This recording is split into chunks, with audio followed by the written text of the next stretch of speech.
Assalamualaikum warahmatullahi wabarakatuh. Gimana teman-teman? Kabarnya sehat selalu ya. Oke, di sini teman-teman denger baik-baik ya. Buat lo yang gagal bayar pinjol, mungkin di pinjol legal kayak Akulaku, Kredivo, Shopee, Watas, Finplus. Stop berhenti mikirin hal-hal yang menyesatkan yang bikin lu makin takut.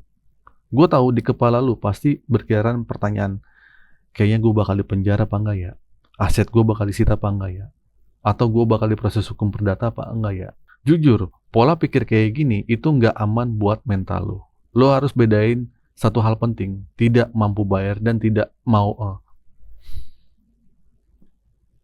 Nah, lo harus bedain satu hal penting, tidak mampu bayar dengan tidak mau bayar. Ini beda jauh ya. Kalau memang tidak mampu, artinya duit lo beneran nggak ada. Kondisi lo nggak memungkinkan dan ini bukan karena lo sengaja atau ogah bayar. Nah, teman-teman, banyak banget yang terjebak di dunia utang. Dan gue yakin di lubuk hati lu terdalam, lu pasti pingin banget menyelesaikan semua utang ini. Ya, lu punya etikat baik, tapi apalah daya kalau keadaan berkata lain. Ingat ya teman-teman, sesuai dengan Undang-Undang HAM, nggak ada orang yang bisa dihukum penjara karena ketidakmampuan dalam membayar hutang. Kecuali lu memenuhi unsur tindakan pidana lain, misalnya pemalsuan data atau dokumen. Nah, kalau kasus kita cuma nggak mampu bayar, ya udah itu beda cerita. Jadi lu nggak perlu overthinking sampai mikirin di penjara. Terus ada lagi nih pola pikir yang bikin gue geleng-geleng kepala. Bang, gue udah galbas setahun, udah 2 tahun, masih datengin DC. Apa enggak ya bang ya? Kira-kira aman nggak ya bang? Duh, jadi gini ya. Harusnya setelah 2 tahun, yang lu pikirin tuh bukan soal aman apa enggaknya lagi. Coba deh, kalau selama 2 tahun lu nabung 20.000 sehari, udah berapa duit yang terkumpul? Harusnya yang lu tanyakan, kira-kira gue masih bisa negosiasi bayar pokok utang apa enggak nih? Kalau pikirnya mencari aman, padahal duit udah jelas-jelas nggak ada. Nah, ini yang sering kali menghancurkan orang. Utang pinjol nggak seberapa, tapi cara mikir yang sesat ini yang bikin lu terpuruk dan akhirnya tumbang. Nah, faktanya nggak seburuk yang lu bayangin. Kalau lu ngerasa ketakutan lu udah berlebihan, coba kenali sumber ketakutan itu. Biasanya kan dari ancaman DC yang bilang, kami akan memperluas penagihan ke orang tua lu, saudara lu, teman-teman lu bakal dihubungi, atau yang paling sering, kami akan lacak lokasi, script tracing, dan kirim desa lapangan. Dan inilah yang paling menyesatkan. Oke, catat nih. Yang pertama, risiko gagal bayar legal itu cuma satu, nama lu masuk slik OJK. Dulu namanya BI checking. Nah, artinya ke depannya lu nggak bisa berutang lagi. Bagus dong. Nah, justru lu harus bersyukur ini bukan risiko, tapi pelajaran berharga supaya lu bebas dari dunia riba dan nggak perlu lagi dikejar-kejar tagihan. Ya. Terus kedua, soal ancaman pelacakan lokasi atau script tracing dan kedatangan desa lapangan. Please ya teman-teman nih, kata-kata itu bahasa lama. Cuma gertakan yang selalu dipakai DC. Kenapa mereka pakai bahasa itu? Karena mereka tahu kebiasaan manusia kalau salah pasti takut. Ya, ingat. Dan lu akan membayangkan DC berdiri depan rumah lu. Ketakutan inilah yang mereka manfaatkan supaya lu gali lubang tutup lubang. Tapi coba deh pikir logis. Lu nggak kabur. Lu bukan buronan Interpol. Lu mengisi data KTP, alamat domisili yang akurat sejak awal kan. Lokasi apa lagi yang mau dilacak coba?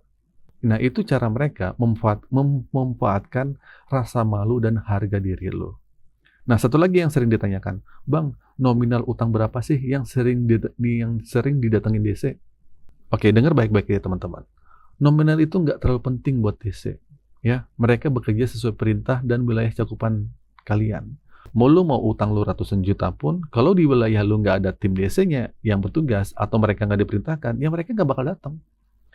Justru yang jadi prioritas kunjungan itu adalah nasabah yang selalu menunjukkan sisi kelemahannya, yang akhirnya dikirimin chat ancaman langsung panik dan ketakutan. Makanya kalau lu udah galbay, berhentilah memikirkan kunjungan DC setiap hari. Itu cuma bikin lu capek sendiri, ya. Yang paling penting adalah PR lu untuk memperbaiki pola pikir yang sesat. Selama lu masih terus mikirin hal-hal yang menakuti lu, lacak lokasi, ambil aset, pidana, kunjungan DC, sampai kapanpun lu akan dihantui ketakutan yang tersiksa. Jadi gue mohon ya, ubah cara berpikir lu. Fokus. Ya, pertama fokus. Bagaimana cara lu tetap bekerja, berusaha, dan memenuhi kebutuhan hidup keluarga. Urusan utang tunda dulu aja nanti. Kedua, ingat ya, denda, bunga, biaya layanan pinjol sudah diatur sama POJK. Tidak boleh melebihi 100% utang dari pokok lu. Jadi utang lu tuh nggak bakal tiba-tiba jadi miliaran, nggak bakal. Terus yang ketiga nih, pegangan mereka cuman harga diri lu. Pinjol itu KTA, kredit tanpa anggunan, berbasis online. Nggak ada aset yang mereka mau sita selain ketakutan lu dan harga diri lu. Ya.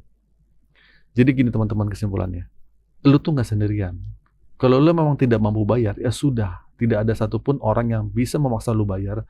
Kalau memang uang lu nggak ada dan aset lu nggak ada, yang tidak aman itu bukan galbanya, tapi pola pikir lu yang sesat.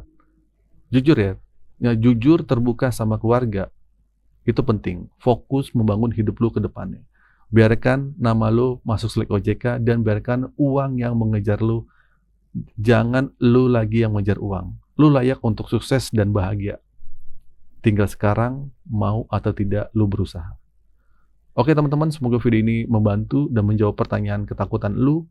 Jangan lupa like, comment, dan subscribe. Akhir kata dari saya, Assalamualaikum warahmatullahi wabarakatuh.